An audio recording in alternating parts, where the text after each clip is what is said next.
Okay, beta, we are talking about parturition. Parturition क्या है? Act of expelling the full term young one. Full term young one को mother के uterus से gestation के and पे expel कर देना parturition है.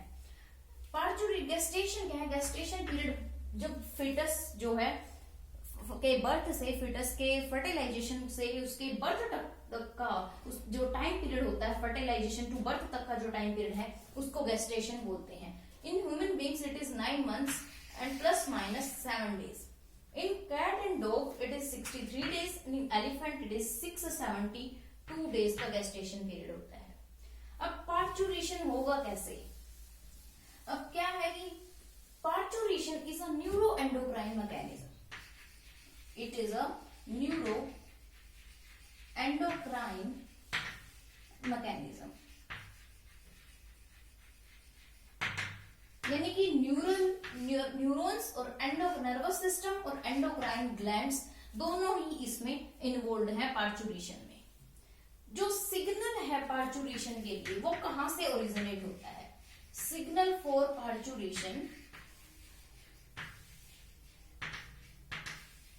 Originates from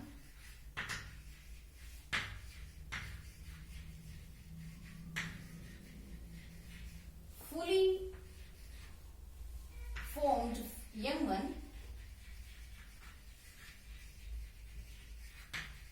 and placenta.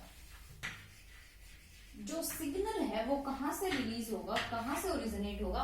Fully grown young one और प्लेसेंटा से एक सिग्नल जाएगा. It stimulates, it releases oxytocin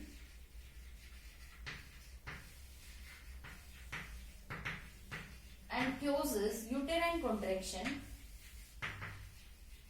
Oxytocin release होगा which causes uterine contractions known as fetal ejection reflex. ये जो contraction है यूटरस की, इनको fetal ejection reflex बोलते हैं क्योंकि ये fetal को इजेक्ट करने के लिए है. दिस ऑक्सीटोसिन, जैसे ही यूट्रस से मैसेज ऑक्सीटोसिन रिलीज होगा, यूट्रस से मैसेज जाएगा पोस्टीरियर लोब है जो पिट्यूटरी की, वहां posterior lobe of pituitary, it release oxytocin. जितना ऑक्सीटोसिन रिलीज होगा उतनी ही स्ट्रोंगर मसल्स, यूट्राइन की मसल्स की कॉन्स्ट्रिक्शंस होगी. जितना as more oxytocin release more uterus muscles contracts. जितनी स्ट्रॉन्ग कॉन्ट्रैक्शन होगी उतनी ही ऑक्सीटोसिन की सेक्रीशंस ज्यादा होगी and finally due to these secretions baby is delivered outside the body. Baby जो है वो डिलीवर्ड हो जाएगा. But this parturition consist of 3 stages. ये 3 स्टेजेस में कंप्लीट होता है. First stage is the dilation. First is the stage of dilation. Second is the stage of expulsion and third is the stage of placental. पहली stage है dilation, expulsion, placental की. ये होती है लगभग 6 से लेकर 12 आवर्स तक की. इसमें क्या होता है, जो एमनियोटिक सैक होता है, जो फिटस के बाहर जो एमनियोटिक सैक प्रेजेंट है, ये amniotic sac it ruptures and it release amniotic fluid. इस स्टेज में क्या होगा? डायलेशन होगी. Dilation of cervix. सर्वाइक्स जो है वो डायलेट हो जाएगा and amniotic fluid, amniotic sac ruptures. ये रप्चर होगा, ब्रेक होगा and it release amniotic fluid.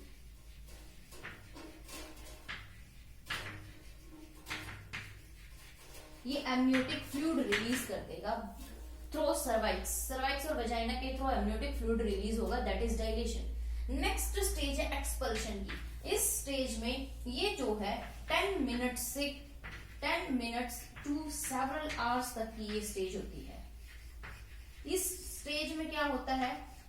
Cervix is dilated and baby is expelled out baby is expelled out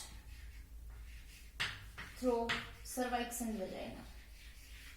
cervix और vagina के थ्रू बेबी जो है वो बाहर आ जाएगा. That is the stage of expulsion. Uterine contractions होंगी जो एक्सपल्शन में हेल्प करेंगी. यूट्राइन कॉन्ट्रैक्शंस यहां भी प्रेजेंट है, यहां भी है. Third stage is the placental stage. इस प्लेसेंटल स्टेज में क्या होगा? After the expulsion, after the delivery of the baby, after delivery के बाद placenta also comes out.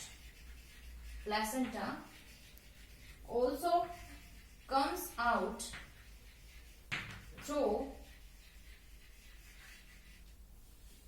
also comes out by the help of uterine contractions. uterine contractions की help से placenta भी बाहर आ जाएगा. These uterine constricts the blood vessels. जो blood vessel stoned हो गई है, फट गई है, टूट गई है एक्सपल्शन में, डिलीवरी में, ये कॉन्ट्रैक्शंस उन ब्लड वेसल्स को कंस्ट्रिक्ट कर देंगी ताकि ब्लड फ्लो ज्यादा ना हो, हेमरेज ना हो.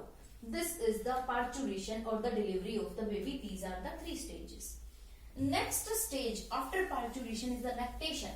Lactation is the formation of milk at the end of gestation period. Lactation is the formation of milk in mammary glands. Formation of milk in mammary glands.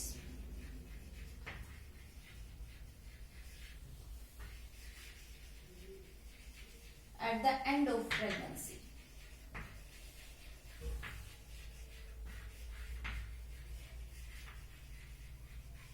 Pregnancy के and पर memory glands जो है वो milk secrete करती है. That is the lactation.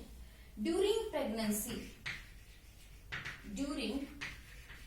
Pregnancy memory glands differentiate. Pregnancy में क्या होगा? मैमरी ग्लैंड्स जो है डिफरेंशिएट होंगी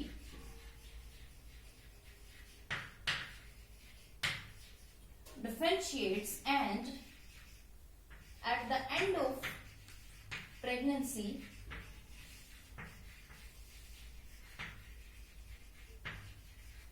they secrete milk.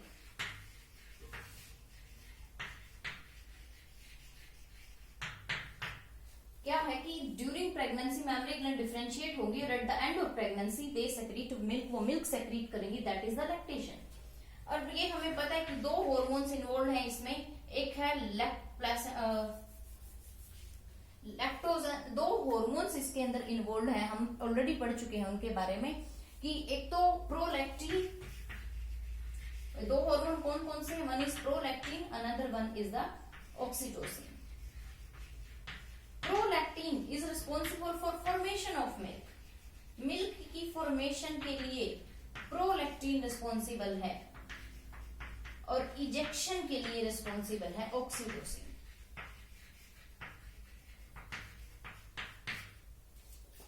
During initial days of जो डिलीवरी के बाद इनिशियल डेज जो होते हैं 2-3 डेज, उनमें एक येलोइश फ्लूइड सेक्रेट किया जाता है मैमरी ग्लैंड से. That is known as colostrum. That is a yellowish fluid. एक येलोइश फ्लूइड सेक्रेट किया जाता है जो कोलेस्ट्रॉल बोलते हैं. It is rich in antibodies. इसके अंदर एंटीबॉडीज होती है जो फिटस को प्रोटेक्शन प्रोवाइड करती है, डिजीज फाइट करने में हेल्प करती है. मेनली इम्यूनोग्लोबुलिन ए एक एंटीबॉडी है जो इसके अंदर प्रेजेंट होती है. इसके अलावा इसमें लैक्ट एल्बुमिन एंड लैक्टोप्रोटीन्स भी प्रेजेंट होते हैं.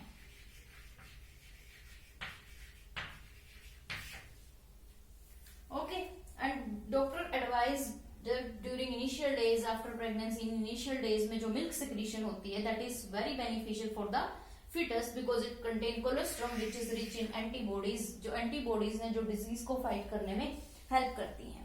अब मिल्क की हम पढ़ चुके हैं कि मिल्क के अंदर क्या क्या चीजें होती हैं। उसके अंदर सीजे मिल्क प्रोटीन है, लैक्टोज मिल्क शुगर है, कुछ मिनरल्स प्रेजेंट हैं, लेकिन उसके अंदर आयरन का और विटामिन सी का कंटेंट जो है वो कम होता है। Okay, here our chapter get completed.